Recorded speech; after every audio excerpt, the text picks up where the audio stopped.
Guys, ali iturta mo sa Lake Apo, isa sa among giadtuan atong niuli miog probinsya.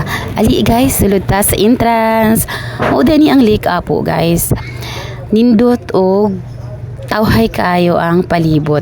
Ingon nila guys, ang story daw aning Lake Apo is sa una daw kung naa daw kuno kay pangayuon or i-wish diri niya like magpakasal ka kinahanglan kag trahe di Buddha or mga gamit sa pagluto is pangayoon lang daw nimo dinhi aning lake. Tapos pagkabuntag daw makita daw nimo sa daplin sa lake nga naa na daw din ang imong gipangayo like kung unsa to imong gipangayo or imong gi wish ani niya nga lake. Amot lang sad og kung tinuod pero mao na siya story about ani nga lake. Ug naa sa din sila floating gaket diri guys. Usa kay mi ana floating gaket. Ug ang kauban ay diri namo guys ang mga igsuon naman pod sa akong bana ang iyang side naman pod. So mao to guys kay wala ko'y idea kung unsay pwede himuon diri sa Lake Apo, pwede man daay maligo dinhi. Wala ako nakadala og pang swimming sa akong mga anak. So kung sa tuig lang suot, mao pud ang ilahang gi-swimming. Napod sila life vest diri guys. Na pwede nimong gamiton kay lawom kay ning Lake Apo guys para magsalom-salom ka diha nga walay life vest. Ingon nila dili gid daw matugkad ang kalawom ani nga lake. Ug mao to guys, gihinahinay migbira aning mga tawo sa tunga. Kay mao to mi dito sa tunga. Dito mi mag-lunch. Ayan, mao ni siya guys. Floating gaket with cottage. Sa tinuod lang guys, taga Mindanao gyud ko, pero first time pa pud na akong makaanhi dinhi aning Lake Apo. And pag-anhi na ako, kasi uban na ako akong mga anak. Ayan. Una akong ati, ug ang akong kuya. Then ang akong bunso, ayun. Tuwa sa iyang papa nga super excited na kayo mag karaw-karaw sa tubig, maligo. Wala mi dala mga panligo. As in, wala ko'y idea kung unsay pwedeng activity nga buhaton diri aning Lake Apo. Abi na ako og sa Batangas ra ko makasakay og floating cottage. Naman dai sa diri sa Mindanao no, diri sa Lake Apo. Iyan. Mao na akong bunso, kulit kaayo, nakigdula na sa iyang papa. Ebidensya nga nagkaon kag mais no. Ito yung mati kani ba? Kani to yung mga Spider-Man. Kung magamit mong life jacket na awang sa baba. Ah, okay, sige. Wala ba yan? Wala.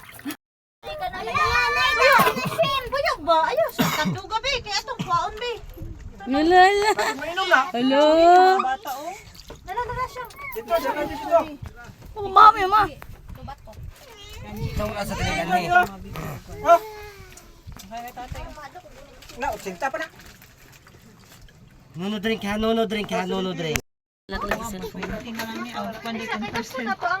siya masalom oh. Siya oras na, ito na. Ayab, guy! Yun kayo. Gusto rin siya masalom ba yung tao? So mo to guys, perting lingawa sa among bunso din ha og sa iyang kuya kay silang duha naman nakasalom-salom din ha. Ang amorang ate ang wala kay yun. Naghilom-hilom sa daplin. So perting ninduta gyud sa tubig diri sa Lake Apo no, peaceful kaayo siya. Tanawa guys, tas sa gilid is bundok. Ayan. Daghan kay kugyo gustong adtuan guys sa among pag-uli pero tungod sa kamumu sa mong panahon is wagid mi nakaadto sa uban. Gusto ko magto sa communal ranch, gusto ko magto sa sea clouds, basta daghan ko gustong adtuan guys pero kinira yung Lake Apo ang akong na-meet sa among pag-uli tungod kay pertiyod na mong bisiha guys atong nag-uli mi. Kasi kay kuan man sa side na ako, sa side sa kumbana mag-spend pud big time kay nagsarigid mi makauli. Tatay dai sa akong bana guys, si Tatay Carling Senior, mao na akong anak guys, among ate. Ug ang duha gitugnaw na ang among bunso guys. Ako kasi sa tubig, gusto agad magbabad.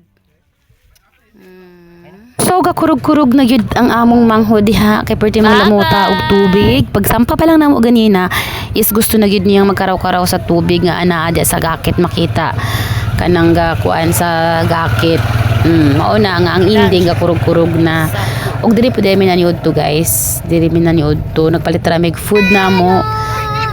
Tapos akong kuya din ha-enjoy na kayo siya kay nakaligo siya. Si ate ra ang wala ang na-enjoy kay wala siya pang ilis kay wala ko naka-idea og magdala og mga pangligo. Kay lagi first time pod na akong muanhi og Lake Apo. So mo na ang among girentahan guys. 400 ang isa ka oras guys. So this time mo uli nami mudunggo nami sa Dublin kay wala mi pang extend kay super mahal siya. Super mahal siya sa ano niya, oras niya 400. So nanami sa Dublin guys. Og diri sa Dublin guys naabo diri mga lamisa guys. O gusto ka diri mag-relax pa, di pa ka mo uli, mag-relax pa ka din mag site viewing ka pa. So naa sila lamisa din nga pwede pud nimo i-rent. 100 naman sad siya guys. Pero wala limit hour. Kaya wala man gibutang nga kung ang todon sang orasa ang 100. So nag-standby sa amin din makajut. Then akong anak lakaw-lakaw po din na sa palibot. Ang iyang papa magsunod-sunod sa iya. Kaya dili man ang muduol sa ako guys. Pag na iyang papa sa iya, na siyang papa. Kaya maura to guys. Bye-bye.